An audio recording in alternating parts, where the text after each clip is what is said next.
नमस्कार मैत्रिणींनो. तर कशा आहात तुम्ही सगळ्या? काल मी व्हिडिओचा पुढचा पार्ट टाकू शकले नाही, त्याबद्दल सर्वप्रथम सॉरी. नाही तर सगळ्यांना वाटत असेल की हिनं पुन्हा माघार घेतली का काय, किंवा पुढचं काही हिला सांगायचं नाही आहे का काय. तर असं काही नाही आहे. आणि हो, तुमच्या भरभरून मला पॉझिटिव्ह रिस्पॉन्स येत आहे. फक्त प्रत्येकीचं एकच सांगणं आहे की ताई, परत हे विषय काढून तू मागच्या ह्याच्यात जाऊ नको. तर अजिबात नाही. त्या सगळ्यातून मी बाहेर पडलेली आहे आता. आणि कधीच मला आता हा विषय काढल्यावर ना दुःख होतं ना रडायला येतं. कारण ह्याचं मी तुम्हाला सांगते, परिस्थिती माणसाला सगळं काही शिकवते. ज्या माणसांचं नाव घेतल्यावर सुद्धा मी ढसाढसा रडायचे, म्हणजे कधी आठवणीनं रडायचे, मी खरं सांगते. कारण मी अतिशय प्रामाणिकपणे हा संसार 10 वर्ष केला होता. मला नाही वाटत की मी कशात कमी पडले होते. मला असं नाही म्हणायचं बरं, कमी कुठं चुकलेच नाही. 100% माणूस म्हणून आपण चुकतोच, आणि चुका स्वीकारतो तोच खरा मोठा असतो.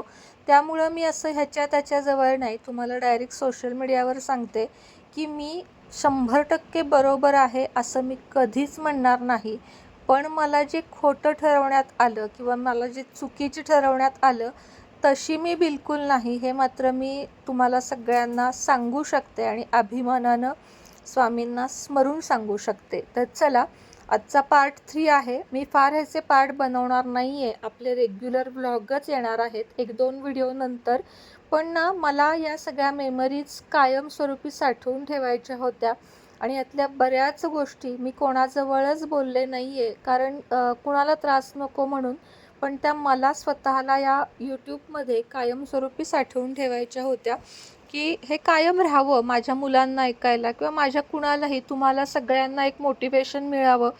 या व्यतिरिक्त माझा कोणताही प्रयत्न या व्हिडिओसाठी नाही आहे. हे सगळे पार्ट करून मला ना माझ्या आता सासरकडच्यांना किंवा माहेरकडच्यांना कुठलेही दोष द्यायचे नाही आहेत. पण हो, माझी लाईफ स्टोरी किंवा माझ्या आयुष्यात काय घडलं हे सांगण्याचा अधिकार मात्र मला आहे, आणि तेही कोणाचंही नाव न घेता.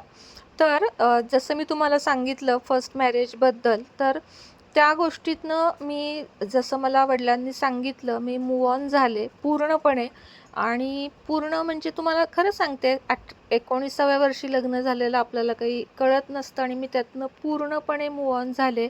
मूव्ह ऑन झाल्यानंतर मी भरपूर वर्ष, सॉरी सॉरी सॉरी भरपूर वर्ष मी एकटी राहिले. आणि एकटं राहिल्यावर मला बरेच मैत्रिणी होत्या माझ्या आयुष्यामध्ये, खूप जण मला मदत करणारी होती. फ्रेंड सर्कल माझं खूप स्ट्रॉंग होतं, आणि कायमच मला फ्रेंड सर्कलनी मदत केलेली आहे. मित्रमैत्रिणी, भावासारख्या अशा अनेकांनी मला त्या काळामध्ये मदत केली, आणि छान सर्वाईव्ह केलं मी. पण नंतर ना कुठेतरी मला एकटेपणा जाणवायला लागला.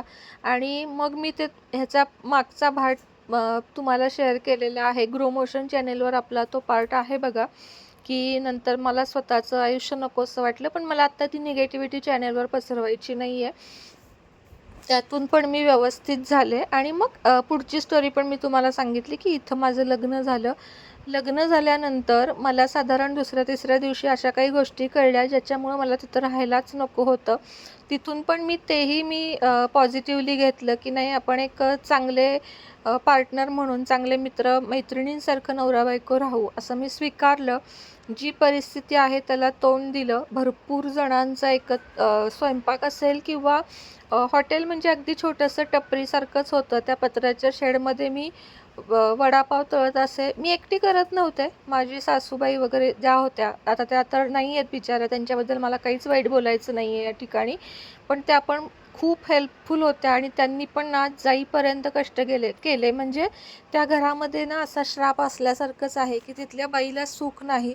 त्यांना पण शेवटपर्यंत स्वतःचं घर किंवा प्रेम, आराम हे मिळालं नाही. शेवटपर्यंत त्यांनी त्या हॉटेलमध्ये वडापाव तळले, अगदी जायच्या दिवसाच्या, ॲडमिट व्हायच्या आदल्या दिवशीपर्यंत असं त्या घरामध्ये होतं. त्यामुळं गेलेल्या व्यक्तींबद्दल काही बोलायचंच नाही आहे मला. त्यांनी मला आमच्यात जे काही गैरसमज होते ते तात्पुरते होते. त्या रात्री झोपायच्या आधी माझ्याशी बोलायच्या, मी त्यांच्याशी बोलायचे, त्या मला खायला आणून द्यायच्या, त्यांचा माझ्यावर जीव होता, सगळं काही होतं. पण गैरसमज पसरवून देणारी माणसं घरातली कमी नसतात. खूप जणांनी अनेक गैरसमज पसरवून दिले, पण हेही मी इथं स्किप करते सगळं, की कोणी काय केलं, कारण आपल्याला तर कुणाचं नावच घ्यायचं नाही आहे. या सगळ्यातनं तरुण मला म्हणजे या सगळ्यातनं मी पार पडून मी ओवीला जन्म देण्याचं ठरवलं. ओवी होण्याच्या आदल्या म्हणजे ओवी पोटात 3 महिन्याची असताना मी स्वतः हे नको आहे बाळ म्हणून दवाखान्यात आम्ही गेलो होतो. पण तिथल्याच्या मॅडम होत्या ना, त्यांनी आम्हाला खूप छान काउन्सलिंग केलं होतं, की बाळ आता छान वाढीला लागलेलं आहे, असं करू नका. आणि दवाखान्यातच एक बाळ बाहेर बघितलं आणि मत माझं बदललं आणि मी त्या ओवीला म्हणजे मी आत्तासुद्धा महाराजांसमोर एक खरं सांगते, की मी ओवीला फक्त माझ्या मुलाला प्रेम मिळावं आणि मलाही अजून एक बाळ व्हावं असं वाटलं त्या क्षणाला आणि मी त्या बाळाला जन्म दिला. त्या बाळाला जन्म दिल्यानंतर सुद्धा 1 वर्ष खूप काही ओवीला बरं नसायचं, खूप सोसलं आणि एकीकडं कष्ट, एकीकडं हे मुलांचं असं सगळं चालू होतं. तुम्हाला म्हणजे मी मागं पण सांगितलं बघा, की ओवीच्या वेळेस मी 9 महिने काम केलं. ओवीनंतर मात्र मला साधारण 1 वर्ष काही करायला जमलं नाही. त्याचं कारण म्हणजे ती तेवढा त्रास पण द्यायची, तिला आजारपण असायचं. त्यामुळे तेवढं 1 वर्ष मात्र मी कुठल्याही प्रकारचं काम केलं नाही. मग जे काही मिस्टर कमवून आणतील किंवा इकडून-तिकडून असं करूनच 1 वर्ष काढलं. पण 1 वर्षानंतर मग पुन्हा ते हॉटेलिंगचा व्यवसाय आम्ही चालू केला आणि हो, या काळात आम्ही सेपरेटसुद्धा राहिलो. सेपरेट राहण्याची कारणं मला या ठिकाणी द्यायची नाहीत. त्याच घरात 2 रूममध्ये आम्ही सेपरेट राहिलो. त्याचं कारण म्हणजे गेलेल्या व्यक्तींबद्दल मला काही बोलायचं नाही आहे, की त्यांनी असं केलं, ते असं म्हणले, असं नाही. कधीच बोलू नये. आपल्या पितरांना कायम शांती लाभावी असं म्हणतात. त्यामुळं त्या 2 व्यक्तींविषयी किंवा कोणाच विषयी मी बोलणार नाही. पण मला आता असं वाटायला लागलं, की आपल्याला हेच आपलं आयुष्य आहे किंवा असंच आपल्याला जगायचं आहे. आपली काही स्वप्नच नाही आहेत किंवा आपल्या स्वप्नांना आता काही जागाच नाही आहे असं वाटत होतं मला. असं करत करत ना ओवी 3-4 वर्षाची झाली आणि आला तो कोरोना काळ. कोरोना काळ आला तोपर्यंत माझे सासू-सासरे जे होते ते आजारपणामुळे एक्सपायर झाले होते. म्हणजे सासूबाईंचं तर तसं म्हटलं तर ॲक्सिडेंटच घडला आणि झालं ते वाईटच झालं. मला खरंच त्या विषयांमध्ये आता शिरायला नको वाटतं. पण जे झालं ते वाईट झालं.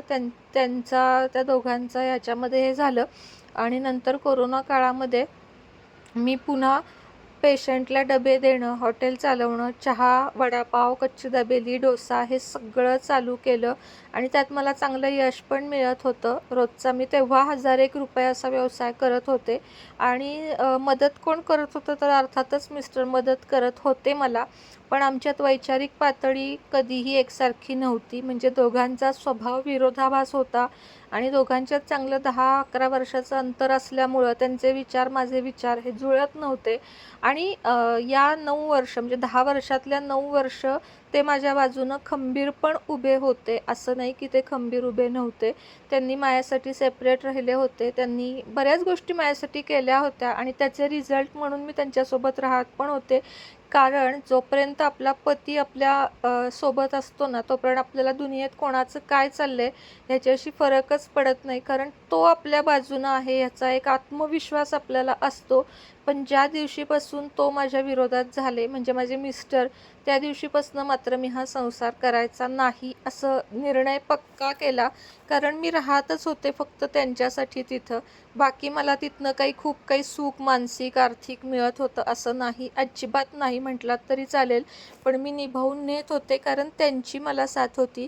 पण ह्या 1 वर्षात शेवटच्या परिस्थिती एकदम बदलली आणि ह्याची सगळी कारणं किंवा काय, मी किती दोषी आहे हे सगळं मी तुम्हाला सांगणार आहे. असं नाही की मी माझ्या बाजू लपवणार आहे.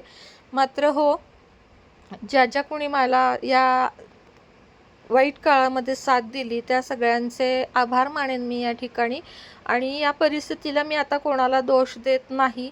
मी दोष स्वतःकडं घेते. कारण जोपर्यंत आपण आपल्या चुका कबूल करत नाही तोपर्यंत देवाच्या दारात आपल्याला कधीही जागा नाही. त्यामुळे मी आता असं म्हणू लागली आहे, की मी कोण चुकलं किंवा कोणाची काय चूक होती ह्याच्यापेक्षा चला आपण चुकलो आणि उद्याचाच फक्त भाग आपण या व्हिडिओचा तयार करू. कारण मलाच चॅनेलवर आता ही निगेटिव्हिटी नकोशी वाटते काही सांगायला. पण मान्य आहे मला, की 70% समोरची व्यक्ती चुकली असेल तर 30% माझ्याही चुका आहेत आणि मला महाराजांनी त्याची शिक्षा दिली. मला माणसांची किंमत त्यांनी या 2 वर्षात जाणवून दिली आणि मी पुन्हा एकदा उभारी घेतली आणि आपलं हे घर घेतलं. ते कसं घेतलं, काय घेतलं, कुठली जिद्द माझ्या मनात निर्माण झाली किंवा तुम्हाला घर घ्यायचं असेल तर तुम्ही कुठल्या गोष्टी लक्षात ठेवाव्यात, हे सगळंच तुम्हाला मी येणाऱ्या काही भागांमध्ये सांगणार आहे.